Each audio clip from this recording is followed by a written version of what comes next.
मंच पे आसीन आदरणीय राजेश भैया जी, त्र्यंबक भैया जी, आचार्य जी, और जो कार्टून बना रहे हैं वो भैया जी, और जो जितने सामने बैठे हैं अपने भैया जी लोगों को, सभी आदरणीय लोगों को यथा योग्य प्रणाम और स्नेह देती हूँ। जो उधर जलपान भी ले रहे हैं उन सबको भी यथा योग्य प्रणाम, और इसमें आएंगे तो उनके कर्ण ने यदि श्रुति कर ली है तो बहुत अच्छा, और नहीं कर ली है तो भी बहुत अच्छा, क्योंकि ये गोधूली बेला है, एकदम राइट टाइम ऑफ गोधूली बेला चल रहा है। इस समय में यदि मैं प्रणाम करके आशीर्वाद ले लेती हूँ तो इसीलिए कहा जितने सुनने वाले हैं वो ही गुनने वाले हैं, क्योंकि गोधूली बेला में वो ही मुझे आशीर्वाद भी देने वाले हैं। तो ये आशीर्वाद मेरे लिए भी बहुत मायने रखता है। और यहाँ से आज जो ये मैंने एक नया इनोवेशन, जब बाल संरक्षण आयोग में आई तो मैंने जो सचिव महोदय थे उनसे एक ही बात पूछी, रोज एक अच्छी छात्रा के भांति बैठ के 2.5 घंटा 3 घंटा पढ़ाई करती हूँ, 3 घंटा काम करती हूँ, बीच में टिफिन खाती हूँ और 3 घंटा एक्शन लेने चली जाती हूँ। यही मेरा डेली रूटीन चल रहा है। तो जब मैं 3 घंटा पढ़ाई करती हूँ तो मैं ये पूछती हूँ कि पढ़ाई का आधार क्या होगा या कार्य का आधार क्या होगा। तो बोले उससे पहले आप ये जान लीजिए कि बाल संरक्षण आयोग का आधार क्या होगा। तो एक प्रश्न मैंने भी कर दिया जी, जो आपका प्रश्न है वही मेरा प्रश्न है। तो बाल संरक्षण आयोग का आधार है एक्शन प्लस इनोवेशन, और जब एक्शन और इनोवेशन का उत्तम सामंजस्य इस मंच में दिखाई दे रहा है वो कार्टून के रूप में दिखाई दे रहा है। और आज की इस भागती दौड़ती दुनिया में जहां लोग रियल से रील की तरफ समाहित हो चुके हैं, उसमें यही उपयुक्त माध्यम है जो भागते हुए लोगों को रोक करके सही बातें समझा सके कि भैया ये देखन में छोटे लगे और घाव करे गंभीर वाली बात है।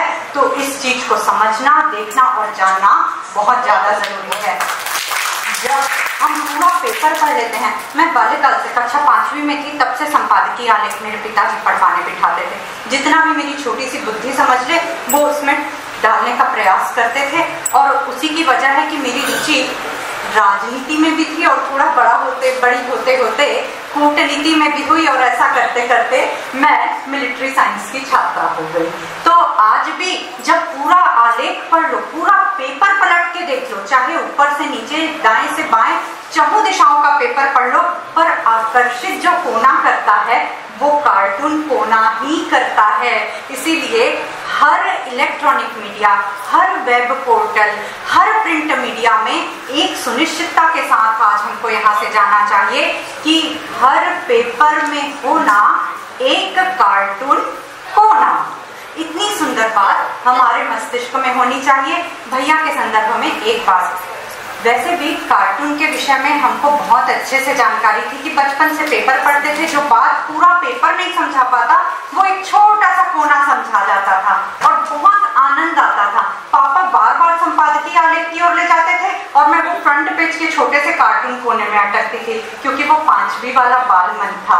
पर आज भी पोस्ट डॉक्टरेट के बाद भी वो मन कार्टून कोने पे ही अटकता है। मतलब आप सोच लीजिए, जो रोचकता की बात उपयुक्त बौद्धिक के साथ अमलगम बना के बता दे वो कितना बड़ा इनोवेशन होगा, और रियल का एहसास इतने पास से करा दे वो उपयुक्त कार्टून कोना होता है।